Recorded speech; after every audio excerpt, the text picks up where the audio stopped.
So, good evening. Good evening. It is the North London Derby preview. We've got the vermin at the bottom. Yeah, they can wait. They can wait their turn. How you doing, Ross? Long time, mate. Yeah, long time no see, Lee. Long time since you've been around my house. I had a cup of tea when you was doing your window selling. Yeah. Always nice to catch up round your way, mate, when I was in that area. You make a lovely cup of tea as well, I can't lie. Proper tea. Yeah. Exactly. Henry, how are you, mate? Yeah, all good, all good.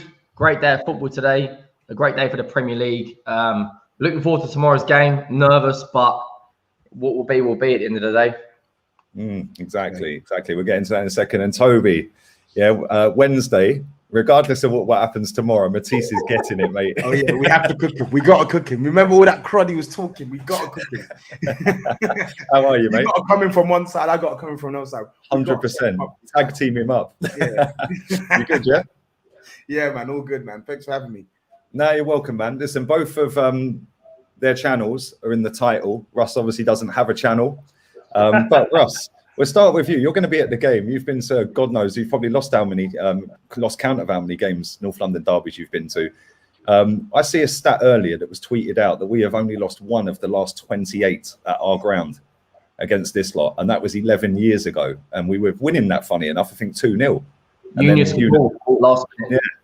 Last minute header. And they haven't beaten us. And no matter how bad we've been in the last decade, they've still not really been able to get over us. And sometimes at their ground and at Wembley and stuff like that, they beat us, of course. But how do you go into this tomorrow looking like? Are you nervous, or do you just think it's a formality again? Because we've both been poor.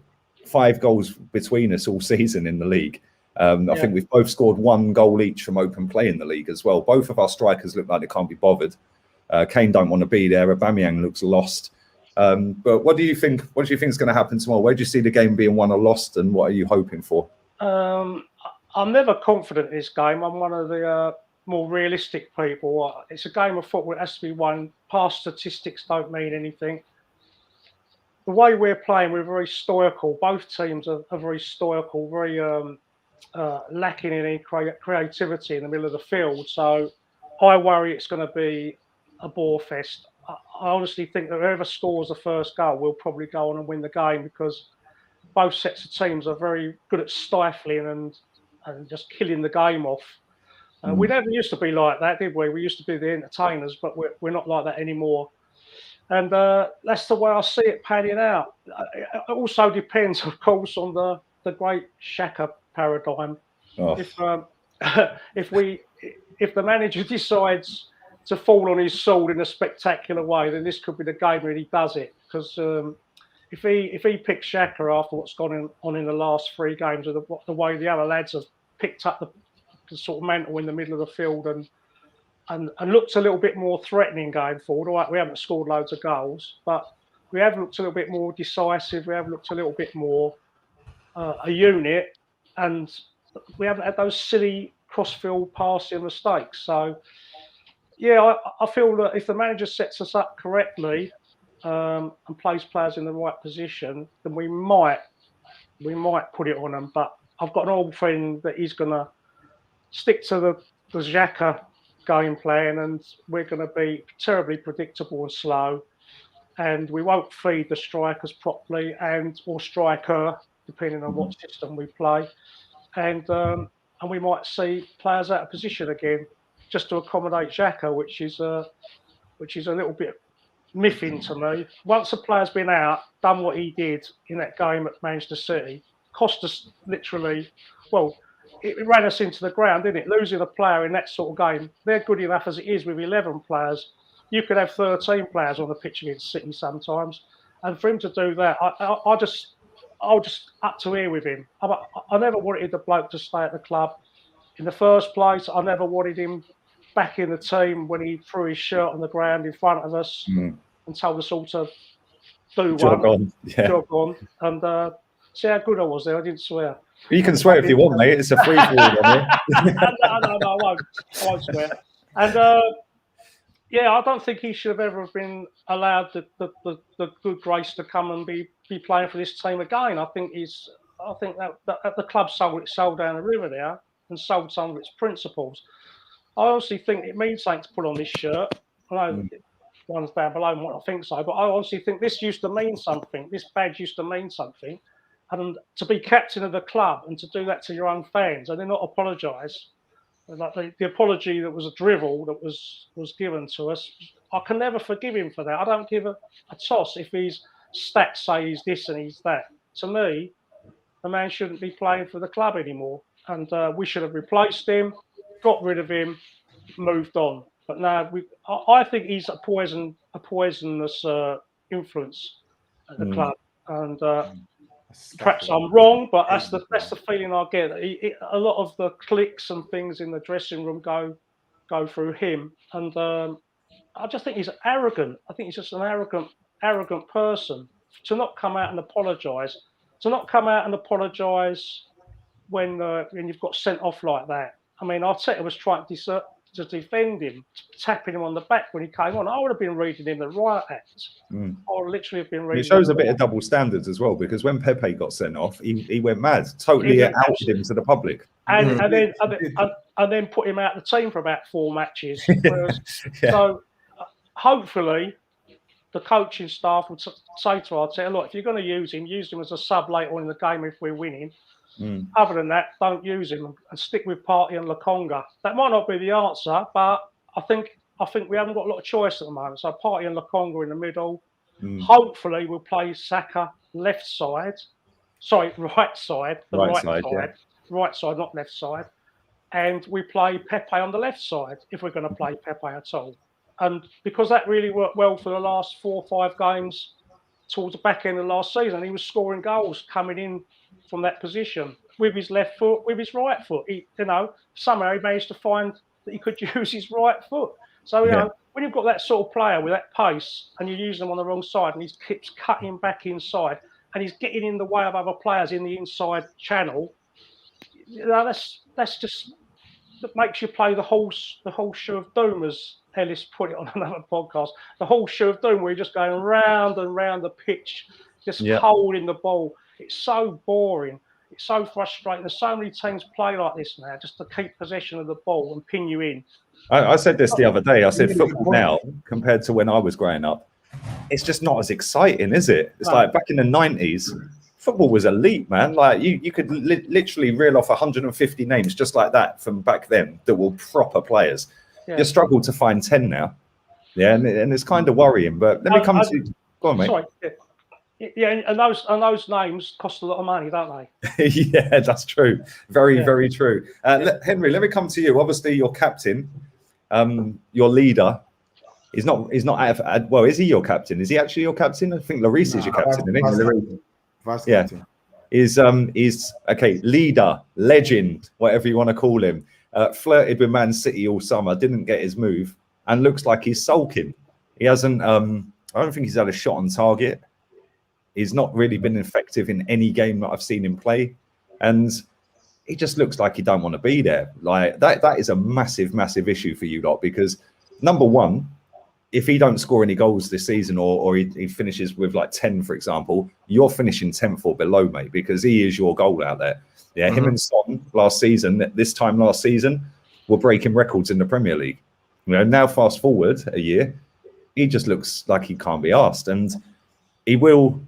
I think he's scored the most goals in this fixture ever, and no doubt he'll turn up tomorrow. And I am kind of worried because he hasn't scored. Everyone's taking the mick out of him, and then he'll probably bag a hat trick tomorrow. But what have you made of that whole palaver, and what have you made of Tottenham under Nuno for the first 4 or 5 games this season in the league? Talking on Kane first, yeah, you're absolutely spot on. His body language, you know, he looked very disinterested. The first couple of games he played. He did play quite well against Wolves in the week. But I see a report today from quite a reliable source, Alistair Gold, said the club are actually unhappy with how deep he's dropping. So they're saying tomorrow he's going to be the out-and-out number 9. He's not going to come so deep to get the ball. So we're going to heavily rely on our midfield in that fixture. Tomorrow we're going to rely on the likes of Ndombele, Højbjerg, potentially Skip or Ali, whoever he plays. But you hit the nail on the head. He might be, he might have not scored, but I bet you tomorrow he turns up and actually scores an open play at this ground, because he hasn't. Tobes, correct me if I'm wrong, he's only got one goal in open play at this ground. Yeah, I told you. There's always a pen. I told you that a couple of days back, and a lot of people don't believe me when I say it, because Kane is the all-time top goal scorer in derbies, and don't get it twisted, he turns up against Arsenal, but like a lot of our players, when we're playing at the Emirates, a lot of our players, I don't know, they either get overawed by the occasion or they just don't rise. They don't rise to the occasion. And Kane is as elite as he's part of that. And he's a striker as well, so he's reliant on service. And if the people behind you are faltering, what's he meant to do? Just adding on to that as well, like when in the rut we're in, we need a leader. Hugo Lloris, I don't really think is the man to come and rally the troops. I think if it was going to be anyone, it'd be Højbjerg. If we go a goal down tomorrow at the Emirates, it's going to be with the fans getting on our backs. You're going to need someone to bring the boys out of the dirt and go, right, okay, we need to. This is a derby, for Christ's sake. You know, this is as poor a form you are in. It's still Arsenal. They're still a massive football club. They're still an elite football club. You know, you didn't go unbeaten in one season and have a gold Premier League trophy and win 20 odd league titles or whatever it is, 10 league titles, to not be the Arsenal. You might not be as good as you are now, but this game, you know, form goes out the window.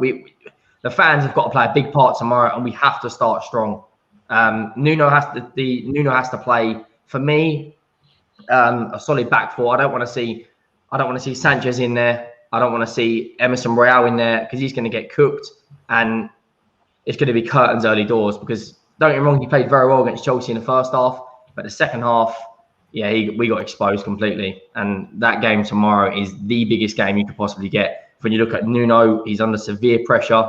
And if we get slapped tomorrow like 2-3-0, it's going to keep mounting and mounting and mounting. We've got Villa then coming up next, who won today at Man United. They're going to be coming in with confidence.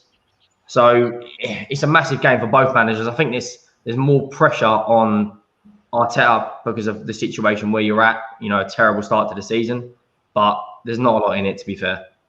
It's kind of mad. I said this the other day. I think it was with Ranks. I said, like, when we were winning, like constantly winning and competing with United for titles every season, this was just a formality. We were like, yeah, it's just a case of how many. We know we're going to beat you. Yeah. Whereas now, I think it's probably more competitive in one way, but it don't have that. I don't know. It's still a North London derby. I'm not trying to dampen it and put it down or anything. Of course I'm not. But I just think, like, when you're winning titles and you're competing for titles and you know you've got Tottenham coming up, you're like, lovely, jubbly. Yeah, now it's a case of, well, it's just who can have the bragging rights for the day, innit? Like, it don't actually mean anything in terms of go on and win a trophy at the end of the season or win the cup off at the back of it. It all changed, didn't it, about 5 or 6 years ago when Tottenham had the sale of Bale, hadn't they? And they got rid of Modric, and they'd invested the money, and they'd actually closed the gap a little bit on us. And then we didn't invest anything that particular year. The Petr Cech Oh, don't start me on that. Jesus Christ. And basically every other Premiership club got another shit ton of money and invested, bought talent from around Europe, the world, and where we were 3 layers in the Premier League and we were in the top layer, all of a sudden those 2 bottom layers became very, very close, very close to us. And they always said that any team in the Premier League could beat any team. Well, that's even more the case now. I mean, when you see what Brentford have done with basically a lot of Danish players, yeah, they've recruited from Denmark a lot of the time, and he's Danish to take it. The manager, I think he is, isn't he? I think so. Yeah. What they've done, that is good recruitment, and I think Arsenal and Tottenham have been both guilty of very poor recruitment at certain stages of the piece, and that's why we're now struggling. We've both become Banter FC, haven't we? Really? Yeah. I mean, they've always been Banter FC, but now. No, it's a tie now. It's a tie now. We are both. Some of the decisions that our 2 clubs make. Oh, it's mad. They just baffle you. They're just absolutely. It does uniting, and that's why my forehead's like 20 inches big, because I used to have a good hairline. But Toby, let me come to you, man. Obviously, I speak to you every Wednesday with Matisse on his channel, Yeah. And I know you're already losing the plot this season. Yeah, but you have said it all season. You said even when you were winning them 3 games at the start, 1-0, 1-0, 1-0, you said, listen, that can't be maintained. Yeah, the performances have to pick up, the goals have to start coming. Yeah, otherwise when we don't score, gonna lose. Yeah. And then all of a sudden, you get hammered by Palace and your new right back gets roasted by Zaha. You get hammered by Chelsea and your right back gets hammered again. Yeah. Then you play in midweek and you concede 2 goals. Yeah. And it's like, I think you conceded 2 in the Europa League as well. Yeah. It's like you've conceded to Wright. Conference League. Conference League. You're not even in Europa League. That's even worse. But you've conceded like 10 goals in all competitions in the last 4 games. Like how worrying is that for you? I know the Chelsea game. Listen, Chelsea are quality. Yeah, let's have it right. I don't think anyone would have had Spurs down to win that. Yeah. But the manner of the defeat towards the end of that game, like the last 25 minutes or so, it was just pathetic. Yeah. What have you made of the situation so far? Because obviously, like I said to Henry, your striker don't look like he cares, man. And do you think that you're going to regret not selling him? Because I don't think he's going to go now. I don't think Man City will come back in for him. I think it's too early for me to make a decision on whether we'll regret not selling him, because at the end of the day, I think we just rebuffed pretty much any sort of interest that they had in Harry Kane. I think it's only like 5 games in. I think he's still got many months to turn his form around. I think he will turn his form around just because of the caliber of player he is. But the whole situation, it stinks. Do you get what I'm saying? Like we finished 7th with him and Son playing at less for most of the season last year. So we are not a team that can afford for this guy to have an off period. Even if he has the slightest off period, it impacts us massively.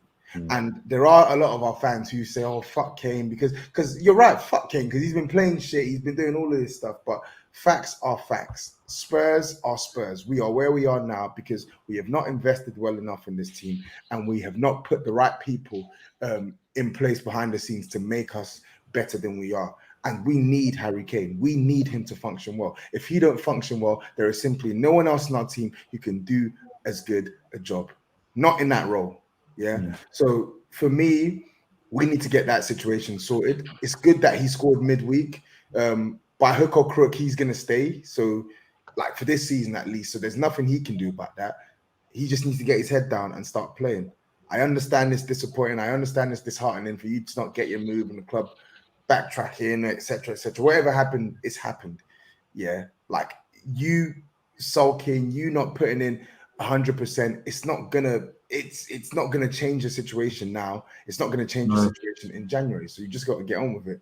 On the club, why the issues with the club conceding what, like you said, like 10 goals in our last 4 games. I don't think we're a good side. So I expect us to concede goals. I expect us to concede goals, even with the improvements that we've made, because we have made some improvements defensively this season. I think individually, yeah, I think we've seen some better performances from our defenders, and I think our defensive shape has improved. And I think when we're out of possession, I think our pressing, our organization is better. It's better than what we saw with Jose last season. I point to games like Palace. Yeah, Palace were the better side, but prior to us going 10 men down to 10 men, it was 0-0. Yeah, Chelsea, of course, we got pulled apart in the second half. Again, we're not good defensively, but that's Chelsea.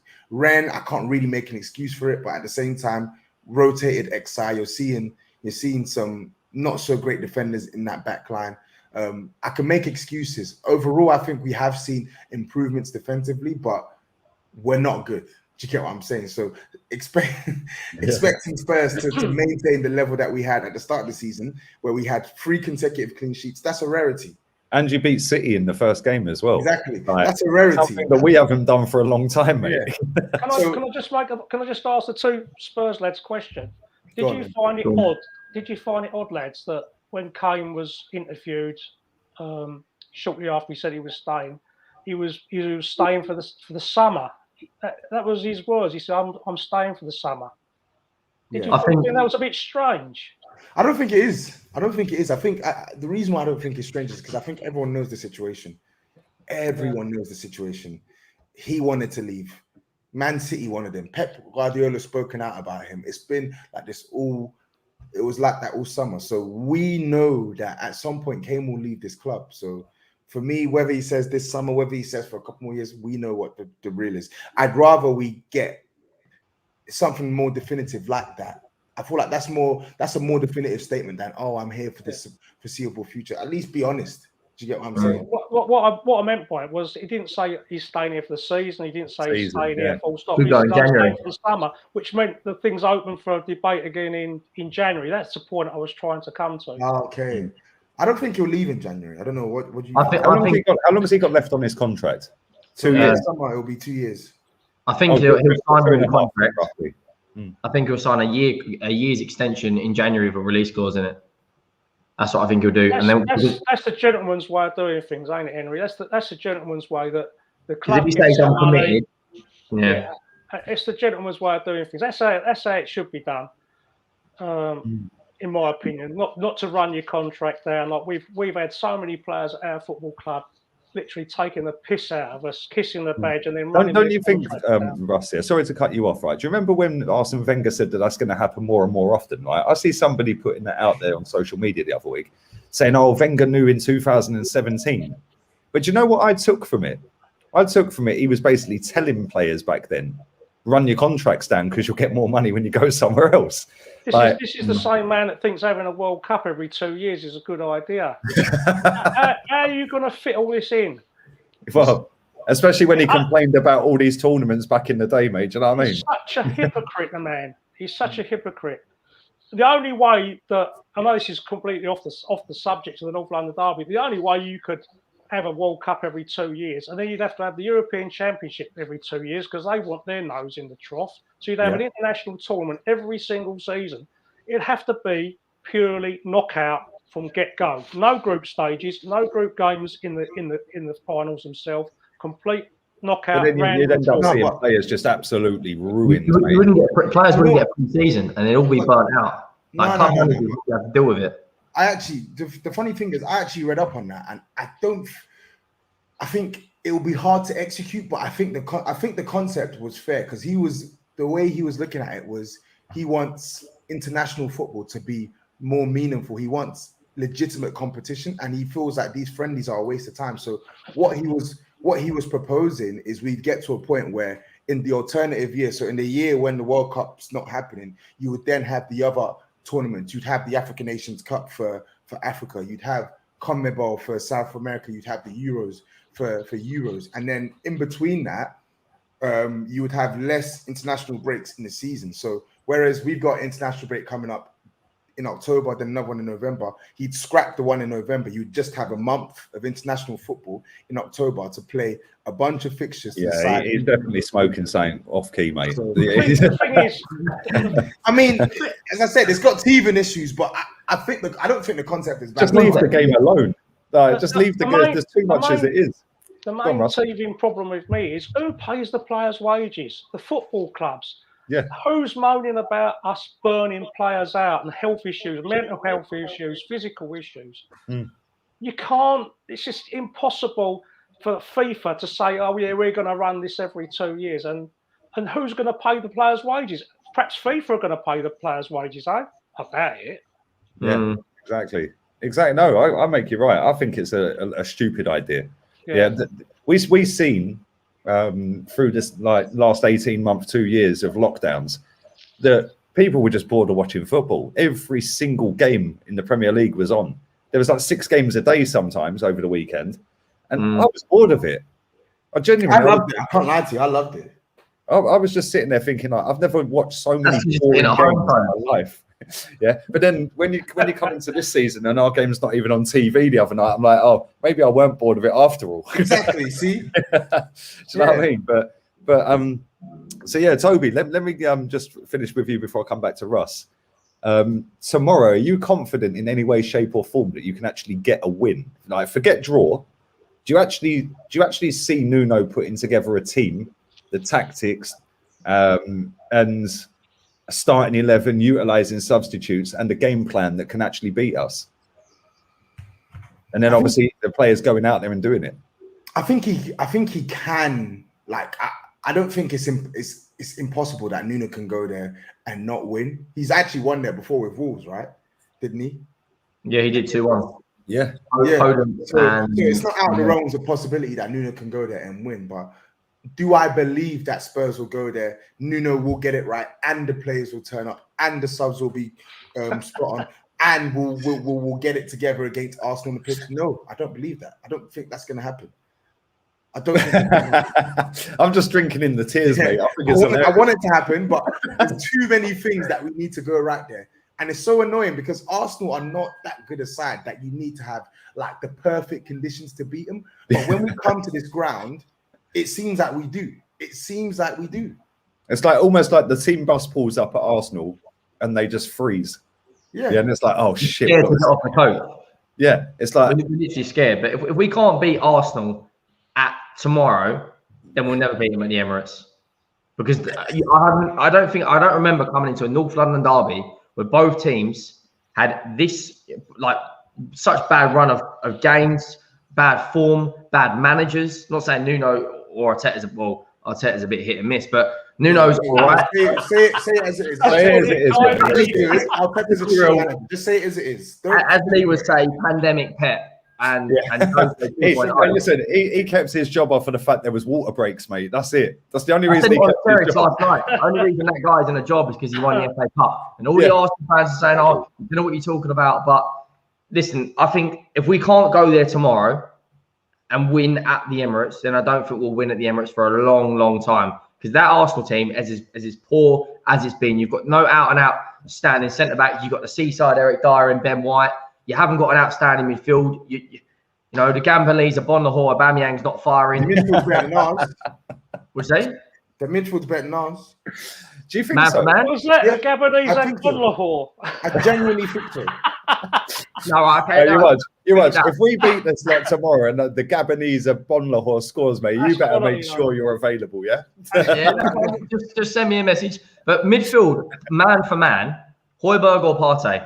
You got to go Højbjerg because he's done more in the Prem. No, but yeah. Højbjerg has been a better. Okay, we'll do this in a minute. We'll come and do a combined 11 in a minute between us, and we'll pick a player each. Yeah, cool. Right, we'll do that because I know that we're not all biased as well. I know all four of us will say it as it is, and we're not dumb enough to just pick a player just so we don't put a Spurs player, or maybe Russ. I don't know. Depends what positions, isn't it, mate? Like left back, we know Tierney's in, mate. It don't matter who they've got. Mate. For sure.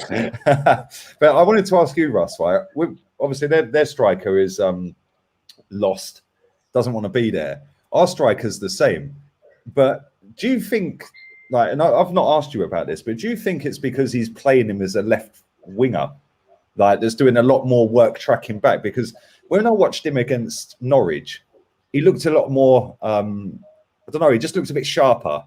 Yeah, but then I see him against Burnley, and I didn't even know he was on the pitch, mate. Genuinely, I didn't know he was there. And I just think that I see Grant Hanley catch him up, and that really worried me because I was like, how is this big lump of a centre-back catching Aubameyang up?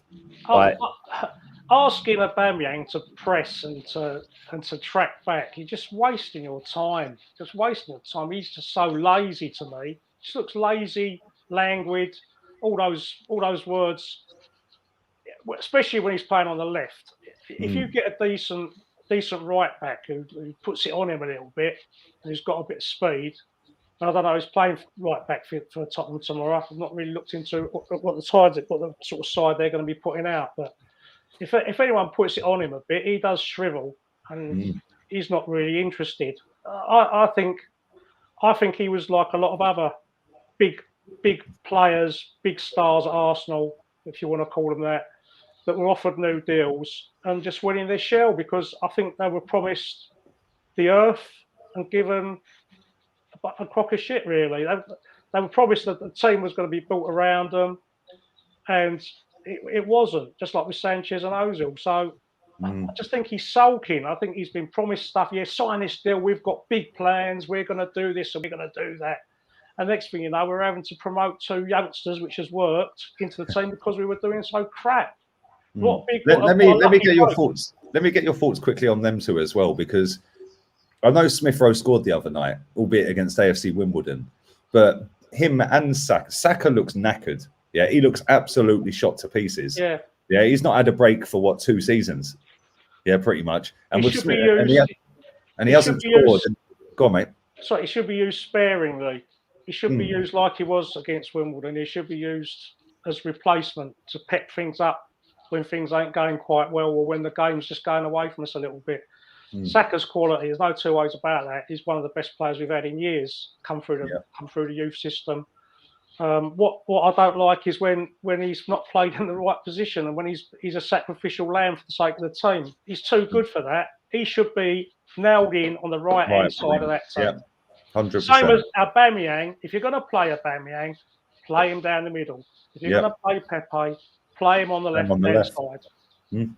And then you've got little partnerships start to appear across the pitch. And in defence, you get the defensive partnership with Tierney and Pepe. You get the defensive partnership with the new lad Tomiyasu and Saka. They've got to get to know each other. It's still 5 or 6 games in. You've got to get to know each other. You've got to form partnerships. That's how football's a simple game, Lee. You know this as well as I do.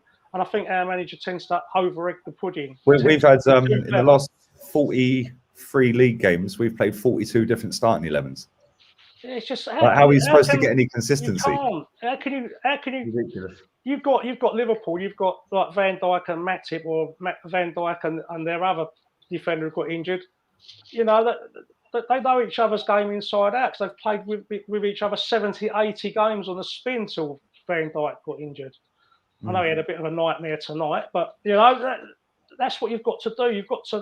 You've got to have solidity, and you've got to have consistency in your team selections. And you've got to live and die by that. 100%, mate. I agree. I think that if you look at the way Phil Foden's been embedded into that City team, it's in and out, in and out. He'll have 5 good games in a row, and then Pepper say, right, you're sat on the bench for the next 3 weeks. Yeah, because then that teaches him, it don't matter how good you are, mate. You're at an elite football club right now. Yeah, we are one of the best. Whereas I don't think we've got that. Like, who's Saka learning from? It's because you don't have the luxury, though. Yeah, no, that's exactly it. Who's he learning from? I said this the other day on the podcast with the boys. Like, who are Saka and Smith Rowe learning from? Because Saka's played about 6 positions for Arsenal, maybe more, maybe 7 positions for Arsenal. You know, when he burst onto the scene, he was playing left wing back under Emery. Yeah, then he played left back. Then we'd bring him on and maybe throw him at left wing or maybe right wing. Then he'd be at right wing back. Then he's played at CM. Yeah, then he's playing attacking midfield. And it's like, sometimes that can totally destroy a footballer. Yeah, sometimes it can be a good thing because it can teach them how to take players on different angles. And we ain't got time for that. Like, put him in one position and leave him there and say to him, you've got 10 games. Yeah, and if you don't score X amount of goals or you ain't looked that great, because he don't score enough goals for me, Saka. Yeah, but at the same time, I'm not necessarily blaming just him. I don't think he's been great. I think he's been playing better for England this season than he has for us. But I think that is more down to what you said, Russ. He's a sacrificial lamb, for other players. Yeah, let's just throw him in. Yeah, and we'll put him over there, so then we can get Odegaard in, or we can get Pepe over there. What you said about Phil Foden, he's been managed absolutely brilliantly by Pep Guardiola, absolutely superbly. Physically, mentally, competition-wise, he's been managed absolutely brilliant. You can't fault that. And both our clubs, Tottenham and Arsenal, both mismanaged players, put them in when they've been injured, run them into the ground. We've both done it because we haven't got the resources to not do it, because we haven't got the squad depths that because we waste money on crap. That's why. Yeah. I mean, look at today. We see Emi Martinez absolutely rattling Bruno Fernandes and Ronaldo to the point where the ball goes about 20 foot over the bar. Yeah. And I'm just sitting there and I'm thinking, we got rid of this guy. Why? £16 million. And then for a whole year, our fan base were trying to justify that Leno was better. Now Ramsdale comes in. No, I know you weren't. Yeah, but now I remember a conversation when I was at Malaga Airport. You were going mad at me. Do you remember? Yeah. On the phone. I was going mad. But it's I can't believe we've let the best goalkeeper we've had since Jens Lehmann go. Yeah. And it's funny because for a whole year, our fans tried to convince everyone that Leno's better. And now fast forward a few, just over a year, we signed Ramsdale. He has 3-4 good games in a row, and all of a sudden, Leno's now not required, and I'm just like, why did we not just keep Emi Martinez? For me, he's the third best goalkeeper in the league. Yeah, I think the Man City and Liverpool goalkeepers, I think they're different gravy. They're different gravy because they've got Mendy as well, though. They've got another dimension, haven't they? They've got another dimension. The passing that I was watching the Manchester City keeper today. He's relentless. His passing suit. He could play in midfield, mate. He's like Xabi Alonso out front of back. Oh, fantastic! It's a joy to watch. Yeah, but also the Chelsea goalkeeper. You just said Henry. Yeah, I think the Chelsea goalkeeper is good, but I just think that Emi Martinez is better than him. Like, I think if you put Emi Martinez in that Chelsea team, I think they'd be even better. You know what? Mendy's he's much better than I thought he was. I can't even lie. He's good. Don't get into it. But I just think that Martinez has got the Mendy's built like me. He's tall. He's skinny. He can command his box. But Emi Martinez, like, if you want shithouse level 100, mate, that is the guy. And he plays mind games as well. It gets into your head. Mate, today I was just sitting there. I was like, he's pointing, no, I want you. And he's standing over Bruno. He's going, no, I don't want Bruno. I want you, Ronaldo. I want you. It's like America against Bruno before he's even kicked the ball. Yeah, absolutely top class. And then as he walked back to the goal, I actually watched that clip because I put it out on Twitter. I got done for copyright on it. But I watched that clip about 100 times. And every time I watched it, I noticed something different. So when he walked back to goal, he's looking at the fans and he went, pointing at Bruno and went, nah, he ain't scoring. Yeah. Then he's jumping around Grobbelaar style. Then when he ballooned it over the bar, he's like dancing in front of the fans. I was like, why did we let this fucker go, man? Like, what a goalkeeper. And I never see him punch anything either. He catches everything. He's always shouting at his defence. His kicking's good. I don't think his kicking's as good as Mendy's, but I think shot stopping and everything like that, I think he's an elite goalkeeper, man. And that is a complete cock up because we went and done 24 million on Ramsdale, right? We could have, I don't rate Ben White. Yeah, we could have saved 50 there and put Saliba in, right? So now that's 74 million quid we could have spent somewhere else in our team. So frustrating. Just by keeping them two players. We could put Guendouzi in there and got rid of Xhaka for 12, 15, 18 million, whatever it may be. Yeah, 12 million, I think Rome were up. So now that's 86 million we have got to spend.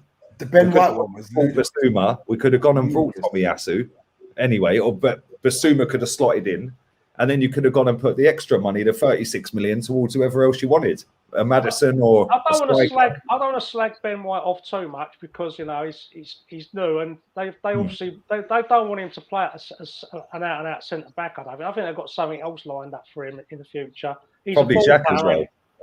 Maybe because he's a ball player, and I don't think we've seen him get. Mind you, even Tony and Bueno was it playing for Brentford. They roughed up Van Dijk tonight. Something. Mate, I've never seen Van Dijk look so fucking. He was so flustered. Mate, physically, they got moved to tonight. Yeah. I've been telling everyone all summer. Ivan Toney is an elite level striker, mate. Yeah, and people are going to see it this season. That guy has got pace, power, movement, work rate, vision, bags for fun. Like, he's just an absolutely top class footballer. He was brilliant at Peterborough.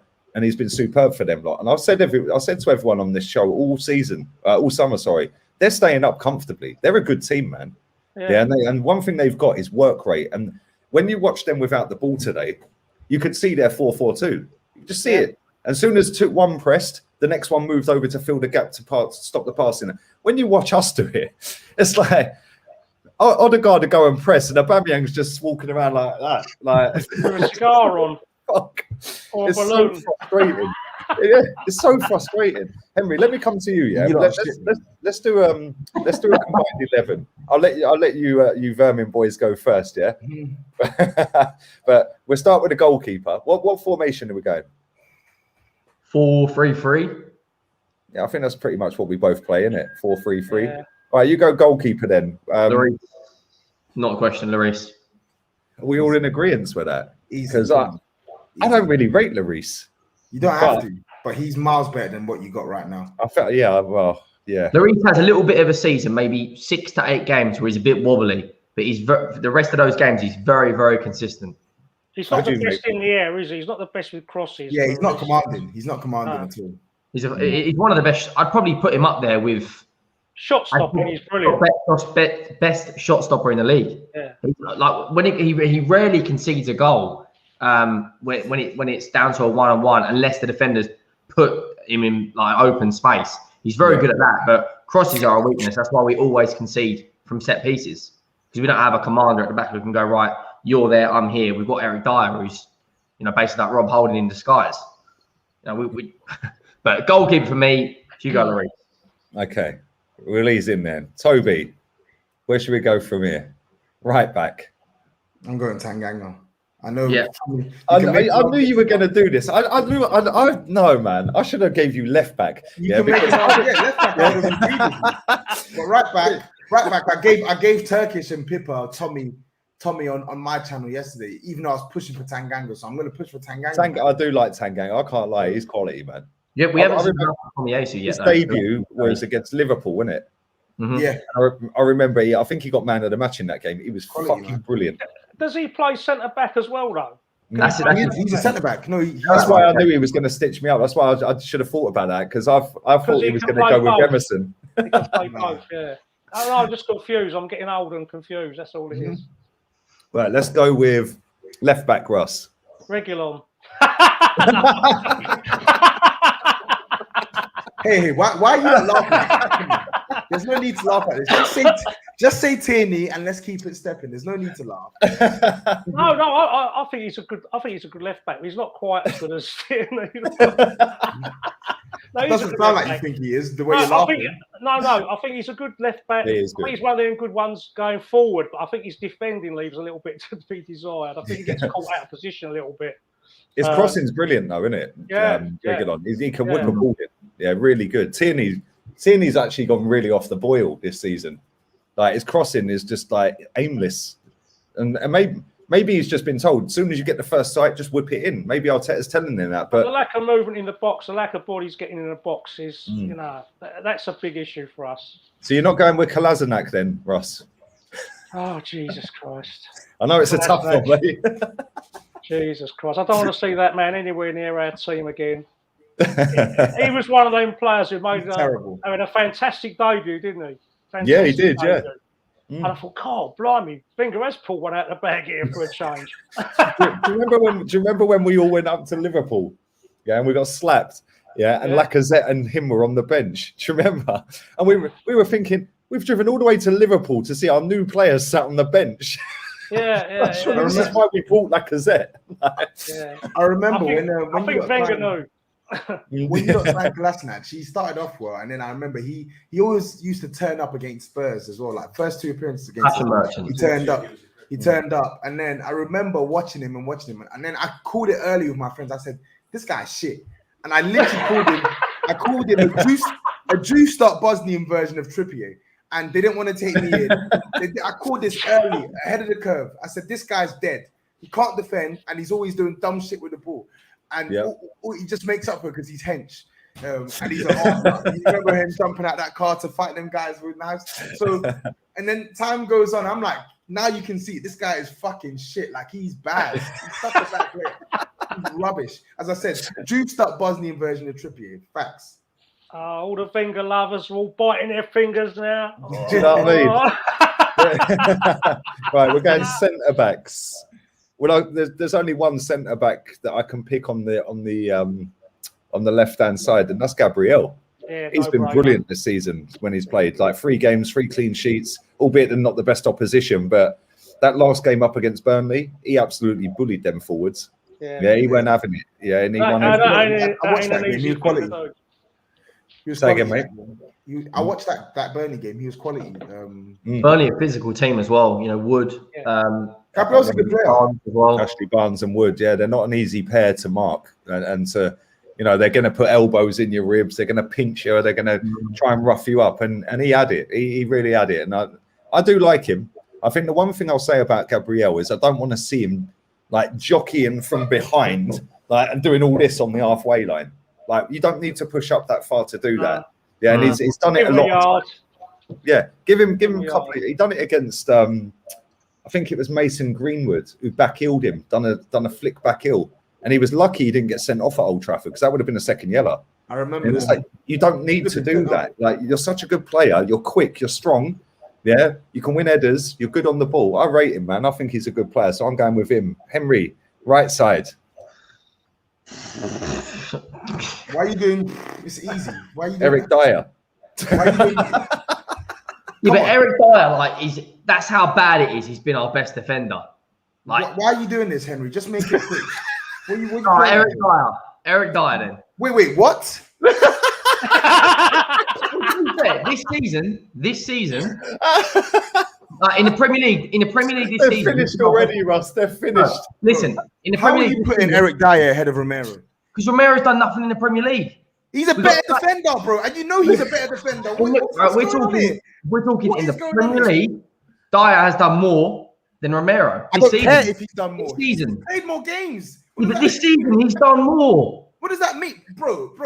Henry, Every game we've had Romero in, they're already arguing, mate. They're done out here. Listen, every game we've had Romero in, we've conceded and got slapped. We had Dyer and Sanchez, we didn't concede. Bro, stop being fickle. Dyer played in the game when we got slapped 3-0. Dyer played in the game when we conceded. Well, before he went off anyway, he was playing in the game when we conceded 3 goals to Palace. Use your brain here. Come on, let's not do this. There's a reason why Romero is a better defender, but this season it is his pick, by the way. I'm overruling that pick. That's crazy.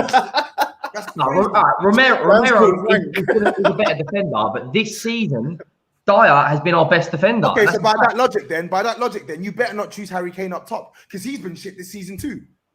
We don't know how that's going to fall yet, do we? Well, I don't know who's going to get that pick. Romero. The question wasn't who's played the best football this season. The question is combined best 11. If you had to pick 11 players from the group of players you had, I'm loving the meltdown, man. So can't lie. So hang on. One last thing. So tomorrow, if you had to pick a lineup, right, and you had Davinson Sanchez, you're picking Romero over Dyer going into a North London derby when he's done absolutely nothing in every game he's played. What are you talking about? Absolutely nothing. That's bullshit, bro. But what has he done? What has he done in the second half? What do you mean he's done nothing? All right, we'll see tomorrow when he plays. I bet. What do you mean we'll see? He cost 50 million. Of course he's going to play tomorrow. He's our best centre back. What am I hearing here? Ben White cost 50 million. Ben White ain't worth 50 million. Bro, Henry, stop waffling, please. Romero is a better centre back than Ben White. Romero, you saw him at Copa America, got voted Serie A best centre back. He started like our last 3 matches. Why on earth would we not play him in the North London derby? It depends what perspective how you want to view it. If you're viewing it on the best players on paper, Romero's in. If you're viewing it on what they're doing, which is what Henry's saying, and what they've done now, then Romero's not in, is he? Come on, listen. But it's his pick, man. You two lovers can fight it out all you want. Yeah, it's his pick. The thing is, I don't know why Henry's doing this because I get it. On form, Dyer has been our best centre back. That's what I'm saying. Romero is going to be a better defender, but on form, it's not. He's going to be a better defender. He is a better defender. There's no going to about it. He is a better defender than Eric Dyer, bro. Henry, make a decision, man. Romero. Listen, you've fully done a Ronaldo today, bruv. Yeah, like let him Fernandes take the penalty. Yeah, I can't believe you've just backed down like that. Bottle job. Toby. Yeah, you can pick any of the 3 in the midfield. Any position. You can pick the deep lying. You can pick the DM. You can pick the attacking mid. Pick one. So one midfielder. That was task, by the way, lads. I'll start. No, don't get twisted. Before I'll say this name. But I'm not saying it in place of Thomas Partey. But Højbjerg has to be in that midfield for me. Has to be. He's been the most. I think he's been the most consistent midfielder across both teams over the past year or so. I think he has been. I'm not saying he's the best. He has been injured for quite a bit of that. I'm not saying he's the best, but he's been the most consistent for sure. And Højbjerg is a good midfielder. So now you're using Henry's logic then? No, I'm not using Henry's logic. I'm not using Henry's logic. If we're playing 4-3-3, yeah. If we're playing 4-3-3, why can't I put Højbjerg in that team? He's a good midfielder. Okay, it's your pick. I'm not arguing. I'm just saying. Russ, you can pick an attacking mid then, or somebody to partner Højbjerg in the pivot. I'm going to go with Lokonga then. Wow, no.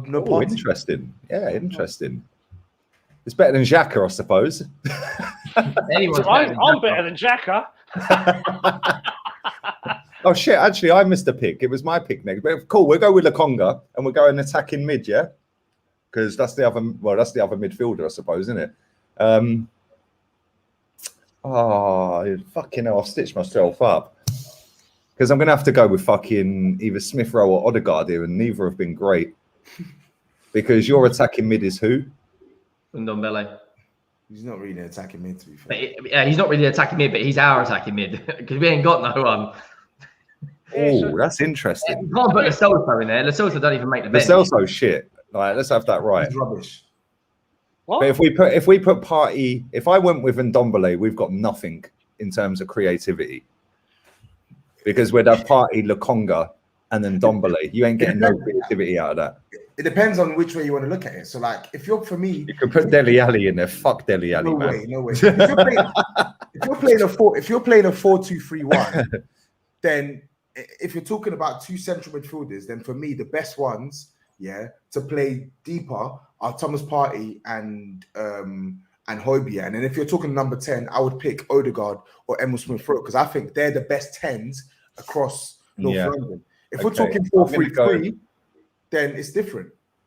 Well, yeah, but the 4-3-3 can kind of be a 4-2-3-1 anyway, can't it? So yeah, it can, but I feel like as a 10, you're closer to the striker than you are to the midfield. True. You're a bit removed from build-up. If you're going 4-3-3, that tells me all three are going to be involved in some shape or form with your build-up. Well, we did all agree 4-3-3. So if it's 4-3-3, if it's 4-3-3, we're going Ndombele then. Yeah, this is it. Sake, I've had to pick one of them lot. This is it. Because I refuse to put Xhaka in there, mate. Not in a million years is that geezer getting in my team. So yeah, not happening. Ross has already picked the Conga, which now means we got right wing. Henry. For me, I'm picking Lucas. Yeah. I rate him. Energy, he takes on players, he'll play for the manager, regardless if you think your manager is a buffoon, he will give absolutely everything. And we've missed him. The games that he hasn't played, we lack that spark, someone who's going to at least carry the ball up the field. He's for me, he has to be there. Okay, Tobes. What, You can right have wing left. or left wing? You can have left wing. It's obvious. Because then I'm having the striker and then Russ can have the manager. Son, it's got to be Son. Left wing. Yeah. Yeah. It's got to be Son. I don't think anyone can disagree with that. I think he's your best player. Like, I rate Kane highly, man. I've always said that to you, Toby. I think he's brilliant, yeah. But I just think all round, I think Son can play in more positions and can do more. But at the same time, Kane's vision is impeccable. His football in IQ is an unbelievable level, man. I just think Son's more... No, Son goes through really dry patches, but then he'll go on mad purple patches. Yeah. Yeah, but when he's on a purple patch, like, it's just ridiculous. Like, was it Burnley where he just run through the whole team like Messi? Was that Burnley, was it? Crystal Palace, I think. Was it Palace? He literally jinxed past everyone. I think it was Burnley away. No, it was Burnley at home. I think it was Burnley at home, I think. And yeah, it was. And he just drive past 5 or 6 players. Literally he's got that moment jinxing past everyone. He's got that Brilliant in his player, man. Brilliant player. Do you know what? If he was Spanish or Italian, it'd be rated a lot more highly, man. 100%. Right, I'm going striker then. Poor Harold. Yeah, poor Harold. We've got to go Aubameyang. Yeah, we're gonna have to go. If we're going with Son and Lucas, and then we're going in Ndombele, Lokonga, and Højbjerg, you've got to go. That's a solid midfield. You've got pace, agility, goals in both of them. You've got to go with Aubameyang up front. Yeah. Kane's in worse form, the worst form he's ever been in. But for this fixture, for this, this fixture is the game which could absolutely lift everything. Or finish him. Yeah. If we slap you lot, we're going to come to score predictions in a minute before we wrap this up. But if we slap you lot tomorrow, that could genuinely be the end of Harry Kane. Like, honestly, that could be him dead and buried finish. But I'm going with Aubameyang. Russ, you can pick the manager, mate. Which is kind of tough because we have won a trophy with this manager, but Nuno is a very good manager and he has beaten us with Wolves at the Emirates. But it's your pick. I'm not going to argue like these two were, mate. You can do what you want. I'm still going to have to stick with Pandemic Pep because he's still got a couple of love coupons in the bank with the cup. I can't believe that one. So, yeah, but as much as I can't stand Arteta, I'm not going to argue with him. It's his pick. No, well. Wait. Sorry. Who did we go with up top? Nuno's not won anything. He chose Aubameyang. Yeah, I went Aubameyang. We went Aubameyang, Son, and Lucas Moura. Yeah, I think you've done rather well out of that, lads. To be honest with you. I think they've had a result. I picked Ndombele. You're lucky I picked any of your lot. Oh my god. Yeah. Lacazette over Harry Kane. No, I picked Aubameyang. Aubameyang over Harry Kane. Oh wow, mate. The Gambonese Bonlahor, who's literally just pacing. Just remember, you two come on a fan cam tomorrow, yeah, and we'll see what you're saying after the game, yeah. Let's see what you're saying after the game about Gabonese Bonlahor. I'm going to ruin you when he scores that trick tomorrow. There's no way I'm picking Aubameyang over Harry Kane, but that's your pick. That's fine. Mate, Harry Kane doesn't even want to be at your football club, my friend. Yeah. But we know he's still a if he scores tomorrow. I'm hiding. Neither does the Gabonese Bonlahor. Without being critical, my midfield. Well, the difference is, Russ, one's getting paid nearly 400 grand a week, and the other one's sulking on about 160. Yeah. Aubameyang's just gone and bought another Lambo this week, probably with his wages. Makes you feel ill, doesn't it? It's fucking horrible, mate. Russ, give me a score prediction. I think it will be a draw. I'm going to sit on the fence. I think it's going to be a draw, 1-1. Henry? That's my prediction as well. Said it yesterday. Said it on our THFC show as well. Me and Tybes and Fuad. I think 1-1. I think Tottenham will score first. And then I think you'll get a goal. And then it was if we can deal with the pressure. I think we will. But, you know, this game could go either way. Tottenham putting the pressure on, eh? Yeah. Tottenham and pressure. So you think 1-1. Russ thinks 1-1. Tobes?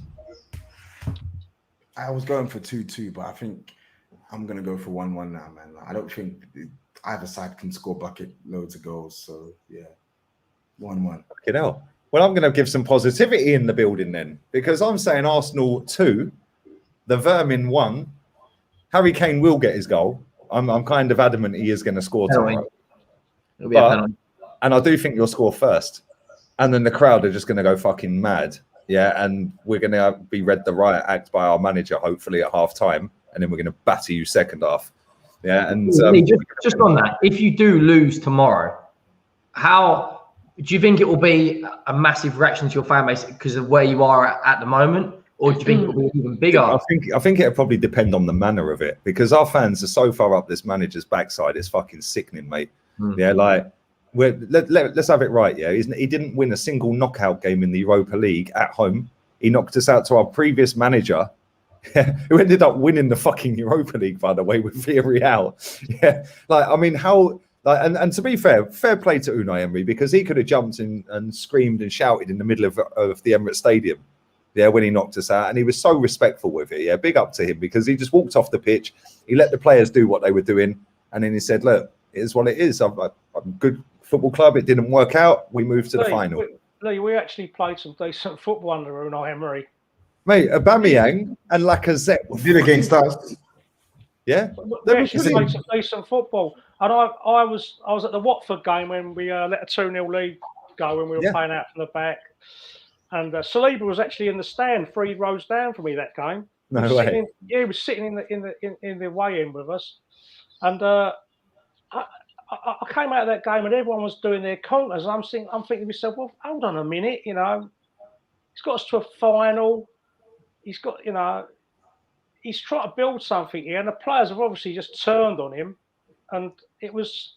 They were taking the piss out of him in training as well. Yeah, I felt the club hung him right out to dry. I think he was badly advised with the interpreter thing. He should have been. Yeah, he should have took an interpreter. Do you know what I also think as well? Look at Bielsa, Lee. Look at Bielsa. He's been here, what, 2 years now? 3 years? Let's not pretend he don't speak English. He definitely speaks English. He does, but he knows if he knows I'm not going to speak English to the media. Yes. Words. Yeah, 100%. Very smart. And I think Unai Emery was hung out to dry. I actually liked the man, and I was really pleased for him when they turned over the Manx in that final. I thought it was brilliant. Hilarious. It was absolutely hilarious. Yeah, it was class. Do you know what I find funny is I think they've got Man United next week. in the Champions League as well. Oh, really? Yeah, in the Champions League. Like, if he beats them again, fucking Ollie's probably potted, mate. Well, they've had a dreadful result today, United, haven't they? They've had a dreadful result. Oh, it was class. Villa, and yet they're still 1 point off top. It's ridiculous. Oh, mate, at home and no one's capitalised. That's the thing, isn't it? Like, apart from City. Yeah. City win the title. I told everyone this. City have got the best they're squad. My favourites. They've got the best squad. Chelsea have got a quality 11, but when you delve down into their squad, it ain't as good as Man City's, man. And Man City's manager has been there, done it, and won it. Like, you know, Tuchel, he's had a wicked start, and he is a quality manager. Let's not like that. The quality of football in that game today, we're miles away from that. Like, it was breathtaking at times. And like you said earlier, Russ, the goalkeepers passing it out from the back and stuff. It was like. The quality of unreal. City's possession football when they were being pressed the living daylights out of, still managing to play around it. Yeah, cool, calm, collected. Us, we'd be spooning that everywhere. Like, yeah, when Xhaka would be passing them straight in. It's players-ly, isn't it? It's players. You know, we're both our clubs are in the doldrums regarding the quality of our players. And we've both spent an absolute fortune. Like, people think that we haven't spent a lot of money. Yeah, we have absolutely wasted a fortune between our football clubs. Yeah, like, you lot sold Bale and done 100 million quid on crap apart from Eriksen. Yeah, and he was one of the cheapest ones, 12 million quid. Yeah, and he was fucking brilliant. Yeah, and like you did Soldado 26. Like, all the other... at the time though was a good buy from Valencia because he was a very good goal scorer in that league. He just come to us and it was on paper. You know what? We've got him, and he just completely flopped. That transfer window, Lamela didn't even register 20 Premier League goals in nearly 8 years. Is it Churichez as well? Romanian centre back, awful. And there was one other word, Paulinho. Like that. That window was there a bloke called Shalabar as well? Was there Shalabar, something like that? You had? That's Chelsea. No. Back in the day. I'm sure there was one called a Moroccan bloke or something called Shalabar. What about Chadley? Chadley. Shalabar.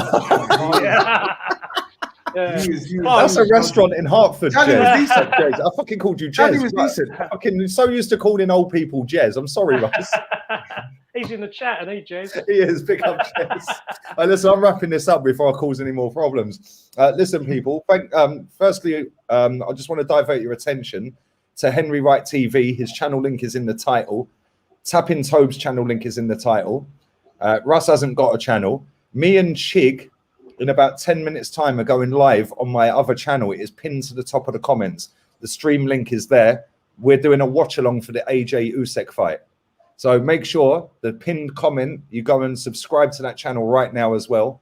And make sure you hit a like on that. And I'll be there in about 10 minutes with Chig. And we're going to make AJ absolutely bang this geezer into next month. One little thing before I go. Go on, mate. I'll do a little guest spot on Lee Judge's TV. I'll do a little fan cam. There you go. Big up Lee Judge's TV. Go and subscribe to Lee Judge's TV as well. And Jez, I apologise that I called Russ your name and vice versa. I'm sorry. sorry about Chadley as well and Shalabar. Are you on the beer? No, at least I've got a bloody excuse. Just vodka. Listen, lads, I would say good luck tomorrow, but I wish you fuck all. Like, I don't want to wish you any luck. I'll tap you both up if you're about. I know, Toby, you're at the game, so you probably won't be, will you, mate? After the game. I don't think about that. Yeah, maybe Henry, I'll tap you up for a fan cam if you're around. It'll be about an hour after the full time, yeah? So it's up to you if you want to do that, mate. But we'll speak afterwards anyway. But listen, Russ, thank you, man. Always a pleasure talking to you. I love you to bits, mate. And you too. I hope we get tears tomorrow, mate. Tears. We see you walking out. We can see you walking. Is there a fire drill? Yeah, that's what we want to be fucking seeing tomorrow. You're lot all walking out at half time. But yeah, we all know this is the Arsenal, so it's going to be fucking hard work. We're out of here. I'll tear out. Laters.